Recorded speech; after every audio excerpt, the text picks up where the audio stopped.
当别人还在3天饿9顿的时候，男子已经啃上排骨，住上了大气舒适的庇护所，和二狗快乐的生活。上一集老八已经搭好了庇护所整体架构，由于前面平台原木间的缝隙也比较大，老八就用小的木条镶嵌。为了让院子看起来更有感觉，老八拿来尺子在原木上做好标记，用斧头给做成了十分有艺术气息的小立柱，拿回去再用铁钉给固定到四周，上面再继续架上栏杆，钉上拦网，做上一点朴实的装饰，这小家别院的感觉就有了。不得不佩服老八的动手能力。考虑到野外生活做饭的地方最为重要，老八的庇护所还差一个壁炉，由于屋内没有留有空间，这次就只能搭建一个室外灶台。说话间，老八已经用木材搭建好了基础框架，上面钉上一层原木后，不知道的还以为是木凳呢。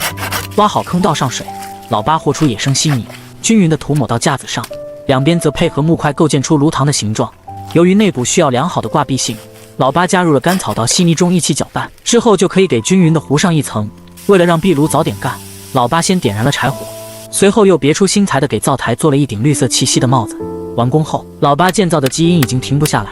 他继续收集了一些细枝条，拼接成一个正方形的框架，再慢慢的一根根的插入竖条填充。这种编织活也是需要极大的耐心，不过老八主打的就是爱折腾闲不住，一会功夫他就做好了2张，之后在地上打上好木叉，把2张网也固定上去，这原生态的桌子椅子也就有了。四处看了下，老八发现这二狗的门洞还略显简单，他给打上了一圈门檐，又给加上了一层青苔，这样子看起来就更像霍比特小屋了。为了保证后面的柴火够用，老八也是提前就存放了一堆原木在炉子旁边。现在无论是庇护所和院子都十分有生活气息，壁炉上的泥土在经过第一轮烘干后也完全成型。接下来老八又在上面用泥土固定上了烧烤架，方便后面弄个 BBQ。随后老八就点燃柴火，在等待柴火的碳化间歇，老八顺便去附近取了一口袋的树叶铺在了屋内地板上，再给外面的院子上铺满绿油油的青苔，最后栈道上给用木桩做个小台阶。一切都完工后，这边炭火也刚好合适，把已经腌制好的几根排骨架上烤网，